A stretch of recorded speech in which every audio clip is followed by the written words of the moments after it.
Well, let me say, number one, it's great to be here with you all, and we are glad that you're involved in our work. And number two, I just want to say Rex and Debbie are just a wonderful couple. I know I'm not saying anything that you don't know, but Debbie, even from when we were all in the youth group, she was active and loved the Lord right from the beginning.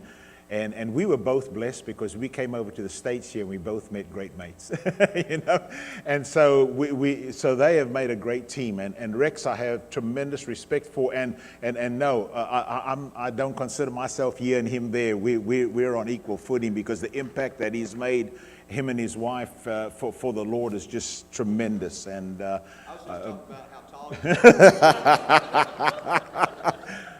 are. I'm sorry for the misinterpretation.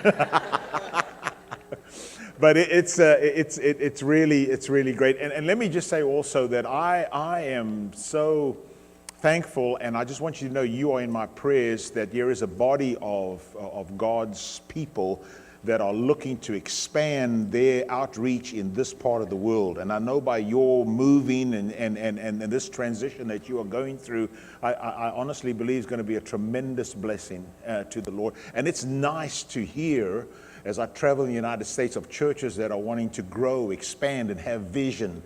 And so, I'm thankful for what you're doing globally, but I'm thankful for what you are doing here and domestically. And so it is great to be a part and be partner with you here and also in Africa. Well, I can't, sorry, it has a little delay, so I'll remember not to go too quick. I appreciate it. I can't go to Africa. I mean, I can't come back here and report to you all without letting you see a few of the pics that I took in the last few months. Sherry and I got back in August, and we here right now reporting. And so I just want you to see elephants, they're just a magnificent animal to me, and share with me God's variety. Those big ears, and this was part of a herd where they had a little baby elephant. They had several babies, but this one was kind of cocky, and I think he is cocky because he's got all the big boys behind him, and he started chasing us, this little there. And of course, we moving, and he's going, yeah. Well, the reason we're moving is because all the big boys are behind him, But it was a great picture. This next one. If you get a picture of a lioness out in the wild that close, then you better be caged yourself. And so this was a Wangi Game Reserve. This was just a few weeks ago, and this is typical of human nature. I was praying. Well, not really praying. I mean, I just, as we got into the Jeep, and it's one of these big high Jeeps, I said, man, I want to see lions, and all of the group said, my grandson was with me, we all want to see lions. Sherry didn't go with us, and Sherry says, please stay away from lions. I said, oh man, they're so hard to see. They sleep 21 hours a day and whatever. Well, we got to this lioness, and we got close enough where we could, get a beautiful picture, and then we saw another one. And then another one, and then there ended up 16, a pride of 16 that surrounded us. And God knows I said, I want to see lions, and now I'm going to God and I'm praying now. I need to leave these lions, like right now. God must look at us human beings, we request and we just can't keep it, but anyway, it was magnificent. I don't know if I've shown the sign before, but this is a real dangerous commute, I mean, really, you just think about that. This is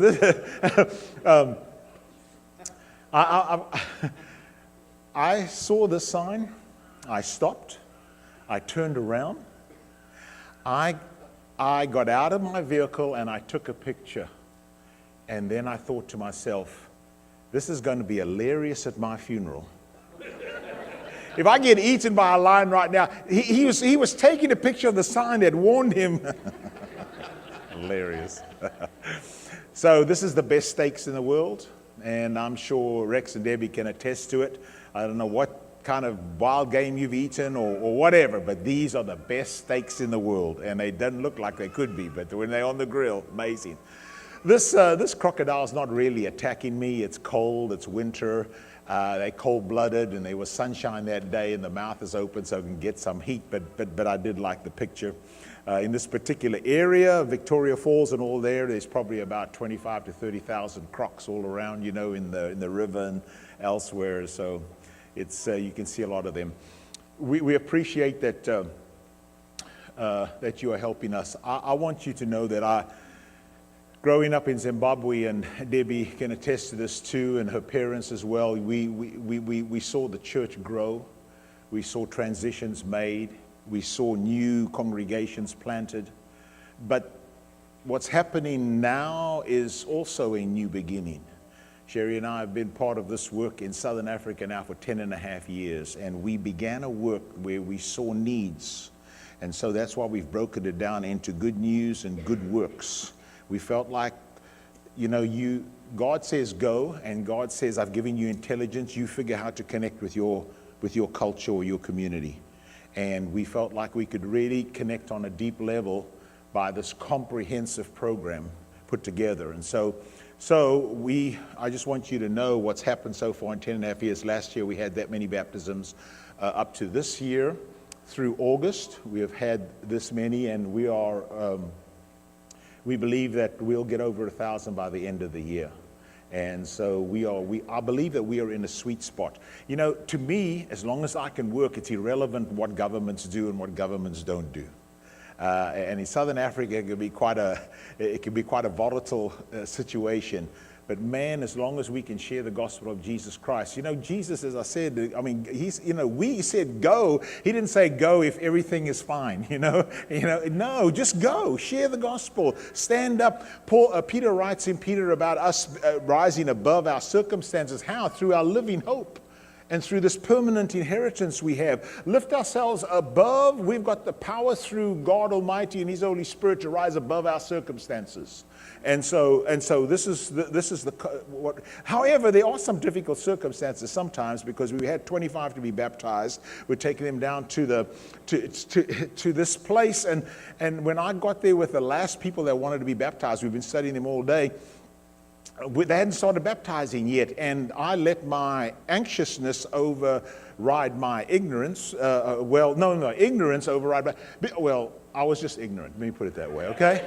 Because when I went there, I said, why aren't we baptizing anybody yet? They said, Brother Flynn, we had to get tall sticks to make sure there was no crocodiles. Well, it's a pretty good reason to hold off the baptisms, for a while.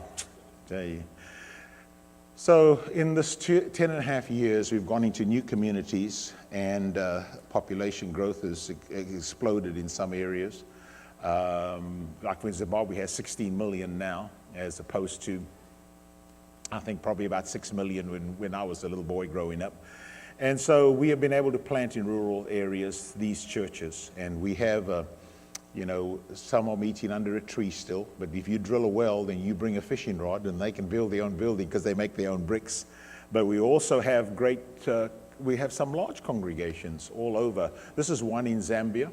We have one in Bulawayo right now, where there's one church in Bulawayo and in Kulumani grew to be about 500 members, and then went down to 300, and went back up to 400, went down to 100, and just back and forth over the last 10 to 12 years. And in that time, the reason they were going back up and down is because they were planting new churches all the time, 15 new churches.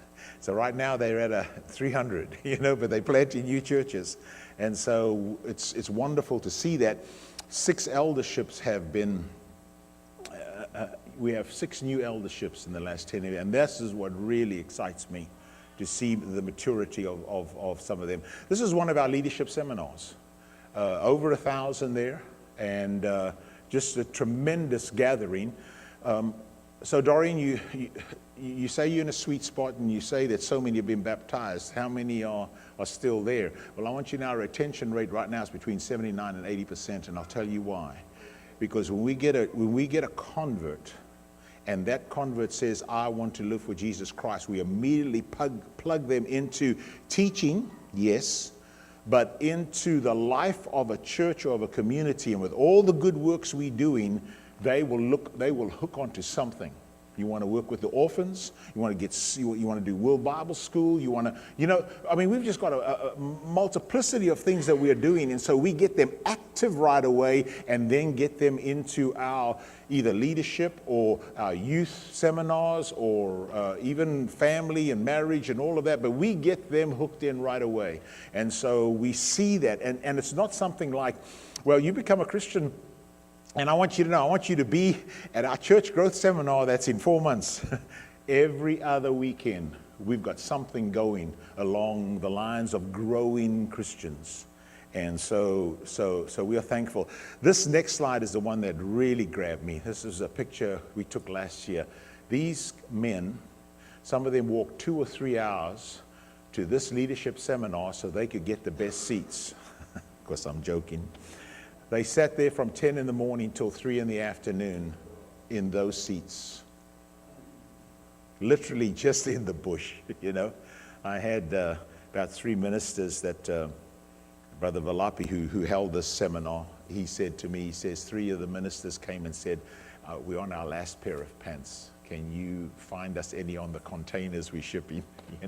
These are but they still walked, they still came, they still sat there. And when you've got people that are thirsting like that or wanting to know the Lord, it just pumps you up, man. It's just amazing. So this is the churches that we're working with now after 10 and a half years. This is something that's just, it's just multiplying. The more that you reach out, the multiplication continues. In 5 countries now, we started in Zimbabwe and South Africa, and we Swaziland, Zambia, and Lesotho. And there are some other countries we will work in, but we are mainly concentrated in Southern Africa, and so thankful that we can be a part of this area. So we had, in the cities, and especially in Zimbabwe, most of the young people, even up to 40 years old, speak English, and so we can get them English Bibles.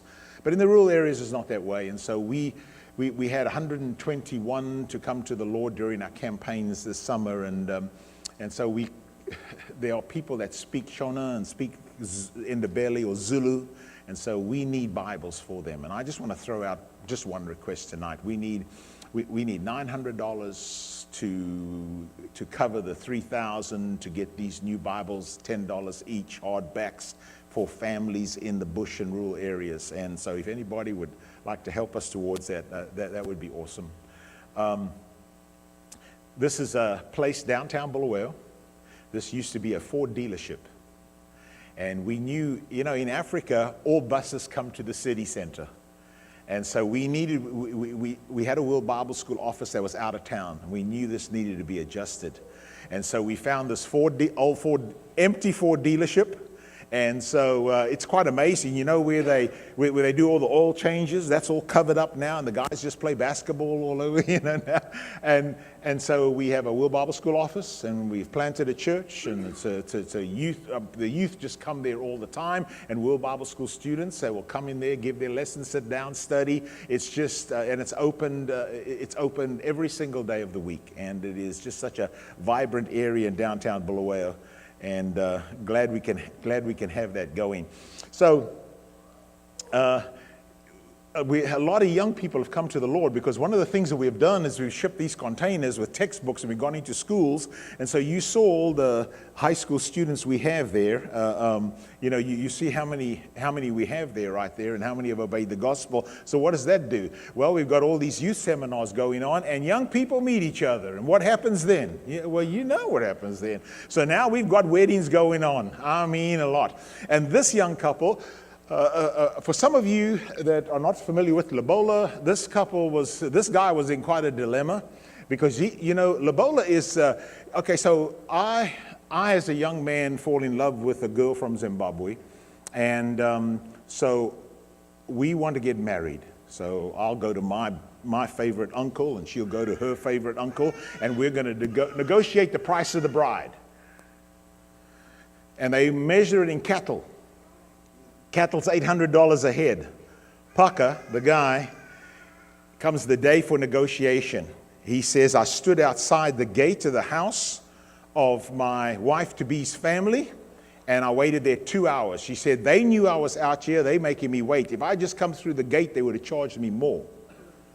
I've got to wait till they call me in. and said, when I came in, and then they said, okay, come in. As I came in the living room, nobody said sit down on a seat.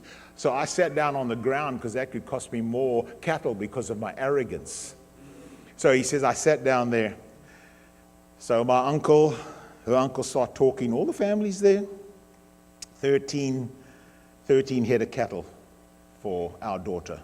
She's well educated. And by the way, this young lady runs 400 meters track for Zimbabwe. So got that too. So Parker shakes his head. He says, I worked for 2 years. You know, it's $800 a head. He says, I've got enough money for 10. They said, no. Well, in the back room is the grandmother of this young lady. She comes out of the room and she says, this is a young man who loves the Lord. He works hard. Give him a discount. Grandmother, okay, 10 cattle. So I said to him, you better stick close to that grandmother, buddy. I mean, you better do it. But we're good. I want you to see how they sit at the wedding, because everybody's got to see the bride come in. And everybody's got to make sure, because it's her day and she's the center of attraction for that day. So this is our son who's in the middle, Lee, and he is taking care of our program, gathering textbooks here, and of course he comes with us to Africa too. And our middle grandson in the orange shirt. But we've collected boxes from here, and I thank you for what you've collected. It really made a huge difference. That's just our son, who is the blue t-shirt. That's his son, youngest son, and he's also helping, so we got them all going. I don't know if I told you when I was here the last time, because it happened 2 years ago, but my two oldest grandsons got together, and of course they're young at the time, 12 and 9, and they said very serious, Grandma and Granddaddy, we just want you to know that when you die, we'll keep Partners for Africa going, And I said, but don't rush me. So we've got all these containers going, and I do want you to know that this is one that had just arrived in Zambia. We wanted to ship one 20-foot container a year when we began 10.5 years ago, and so you could see how many we've shipped so far, and God has blessed us, and we're shipping 40-foot containers. You know how much a container runs? Between $8,000 to $12,000, and the money's been there. I mean, we've got individuals, congregate, but I mean, people have just helped, and it's just amazing. And then I wondered whether we could collect enough boxes. Man, churches like you, just unreal. And I want you to know that I love the generosity of America. And I really believe that's one reason why our country has been blessed, is because we are generous people. Now, I know that we give out of our abundance, but I tell you, is the fact that we give. There's no country that gives like America. And I can attest to that. And there is no people as generous as the Lord's people. And so I just want you to know, right now we're sitting in our storage facilities, containers. We've got enough for 2.5 containers right now, and of course we're preparing them. But we are thankful. But I've got to show you this next picture. So let me hold on a minute.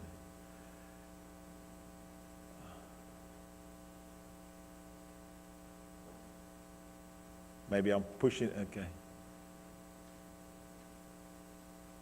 Try it one more time. Maybe you can control it from there. Yeah.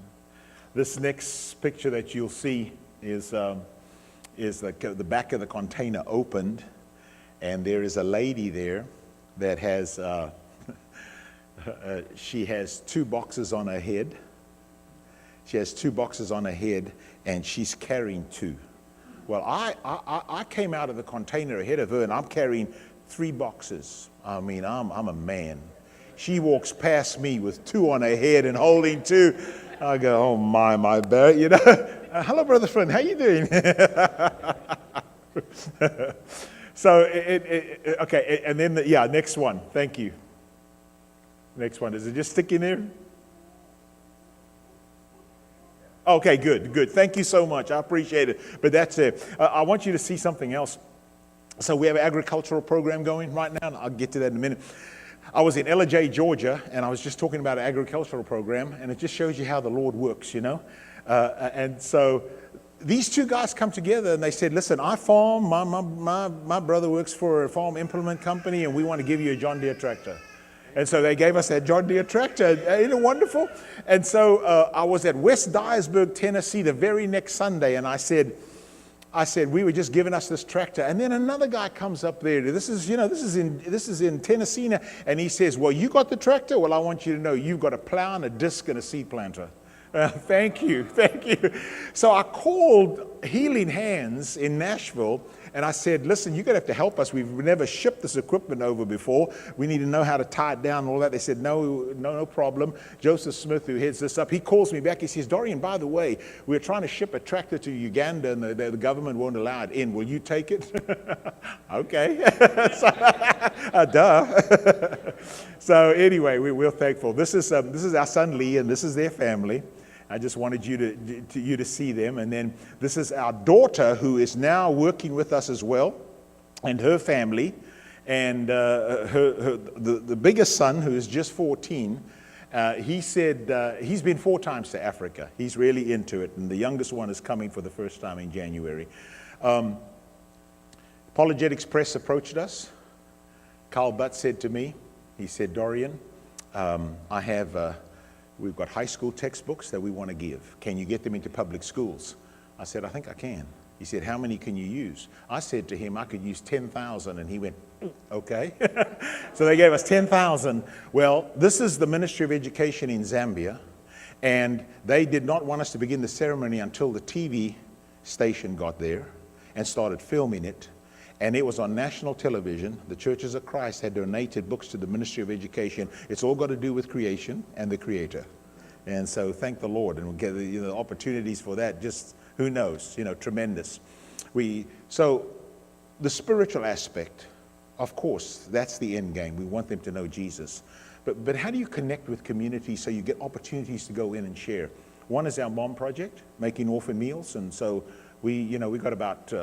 Debbie, you remember this, not that we used this soap, but it was well used, it was Sunlight soap, long bar, and we give those to families that are in need, but they use that bar of soap to wash their clothes, to wash their bodies, and to wash their dishes.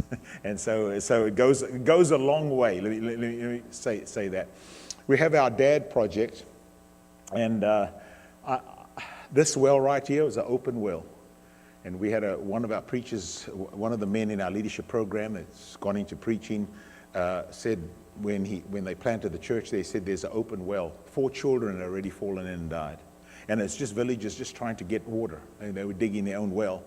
And so we came in there, and you think of the impact we made. And now look at the well. It's all closed up, and we've got water pumping.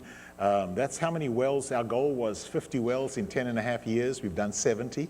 So far, in 10 years. In 10.5 years, we've done 70. Those are the families that we are helping. But let me share something else with the wells that maybe you haven't considered before. The wells is a tremendous help. People get fresh water. It's an evangelistic tool. But do you know that every well we drill, we send sometimes hundreds of girls to school? No, we don't pay for them to go to school. But I want you to see from this picture who has to go get the water every day. And a lot of them are high school girls. And it takes between 3 to, say, 6 hours a day just to go get water because of how far they have to walk and how many trips they have to make. And so that's their job, and they don't get to go to school. And when we come in, we drill a well, they get to go to school. Now, I want you to think about, the impact that we're making on a daily basis with people. Where we drill the well is where we've planted a church where they can get clean water, but then the mothers and the fathers look at their daughter coming back from school every day. Amazing.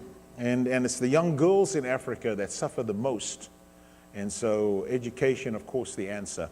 And some people have drilled wells in the names of family. This was a young girl that I knew her parents, and I knew her, and I did a funeral. She was 19 when she passed away, and they wanted to do one in her honor.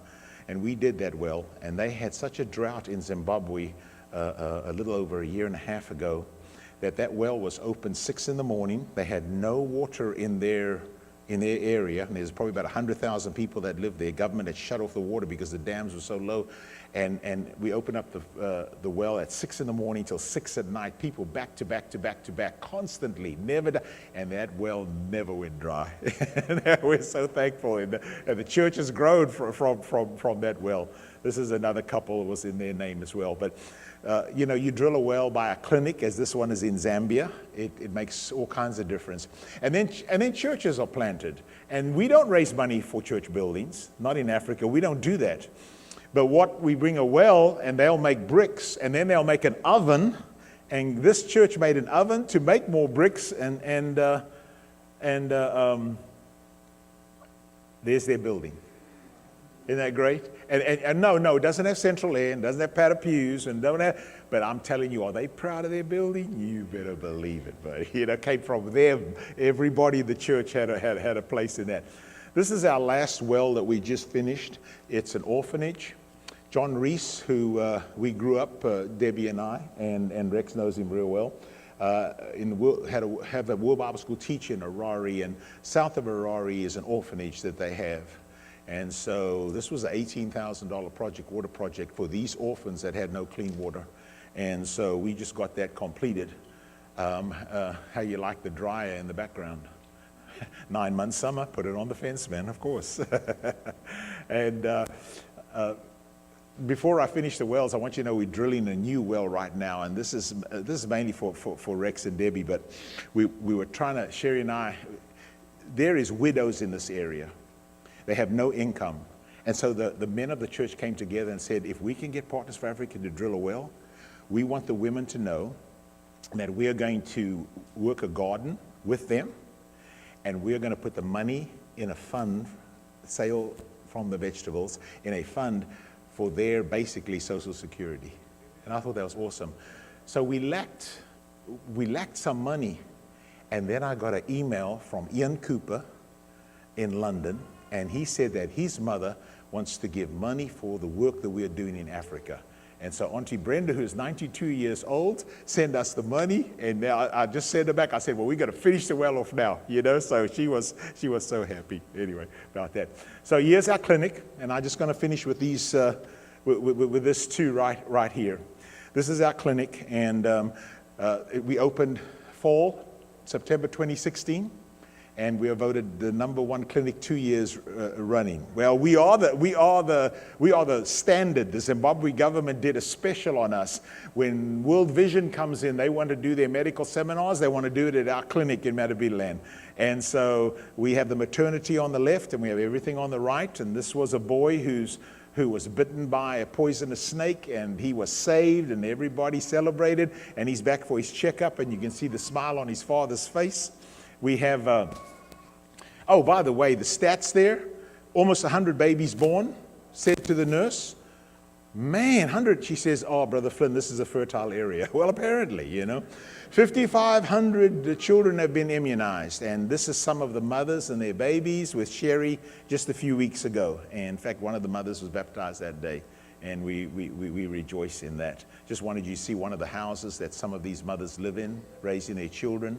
And we've got 7 nurses at the clinic, and this one nurse has her own scooter, and she goes down the paths, with the first aid kit on the back, checks up on the mothers and babies.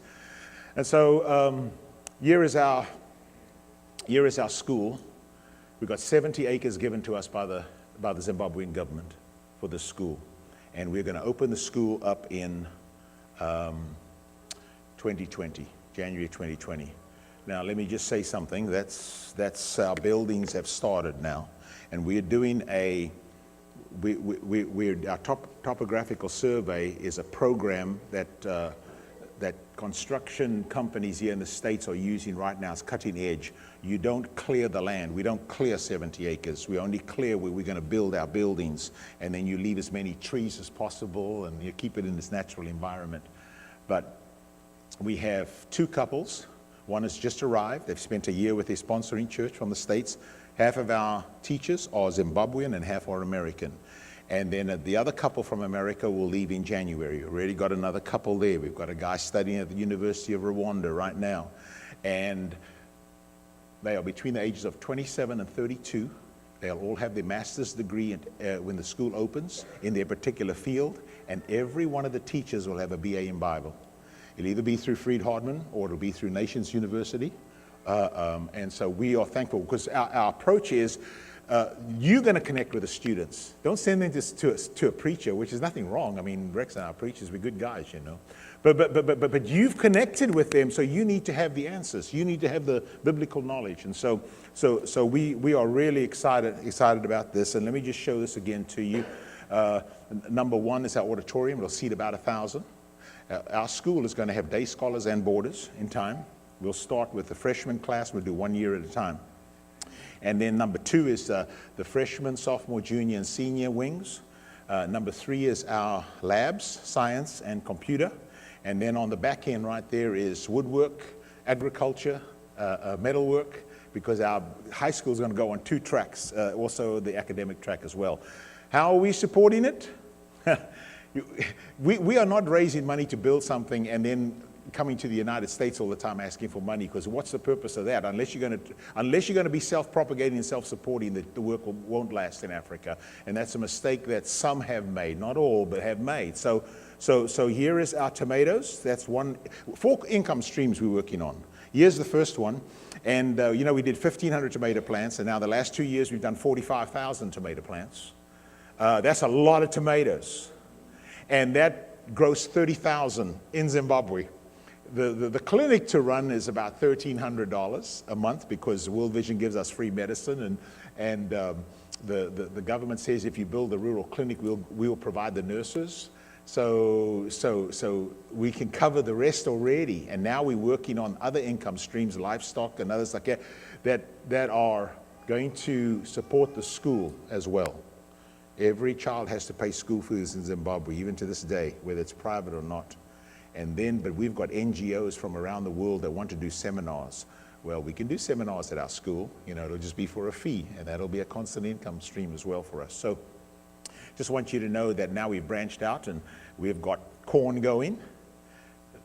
The corn crop wasn't damaged, but you'll see some brown there because we had frost. Now, for us that grew up in Africa, that's not weird, but when you have frost in July, that's weird, isn't it? There's our cabbage, and I want you to know it's all drip irrigation. So every plant gets the water and gets the nutrition, so we're glad for that. And then this is my final slide, and I just want you to know this is Amazon Christian University. And what we want to do is we want to take when those freshman students begin in 2020 in high school, by the time they are seniors and ready to move on, we want the first year of university ready for them. Because why? Because we want the African students to stay in Africa. And so that's our goal. So we want to provide them with the degrees they need to become upwardly mobile. But if they can become upwardly mobile in their own countries, it can make a difference. We are also working on building an economy within the churches of Christ. Now, I can't tell you because nothing's certain yet, but we are working on that because it would be nice to take a a college student and plug them somewhere and say, work with the Lord's church, Let me just close with this thought. One of my favorite stories in the Bible, of course, is Joshua. I love Joshua. And I love Joshua because I feel like as I read his life, he made right choices most of his life. God challenges him in Joshua 1, be strong and courageous. And he takes up that mantle. The children of Israel crossed the Jordan River, and that city of Jericho is kind of going to come crumbling down. You get towards the end of his life, and he says, as for me and my house, we will serve the Lord. So you have Joshua. But within Joshua's within that book is a lady in Jericho, and she believes the spies and blown away by this Israeli juggernaut that is conquering all the peoples as it approaches the city of Jericho. And her family and others might believe that it cannot be conquered, but she knows it can be. And so she says, I will keep the spies secure, and I will get them out, and then I will put that scarlet, you know what it is. The Bible says that she is a prostitute. Quite a decadent life, isn't it? The Bible also tells us in Matthew that she is in the lineage of Jesus Christ. Message? The arms of Jesus are big enough to embrace every single person, no matter what right decisions or what wrong decisions we have made, as long as we're willing to surrender. And that message is true anywhere on this globe. And what a way to live that kind of life, and what a Savior to serve, and what a God to revere. And so as we sing this song, we want to encourage you. If you want prayers, you want to come to the Lord in any way as far as committing to Him, we are here to help. Won't you come as we stand and sing?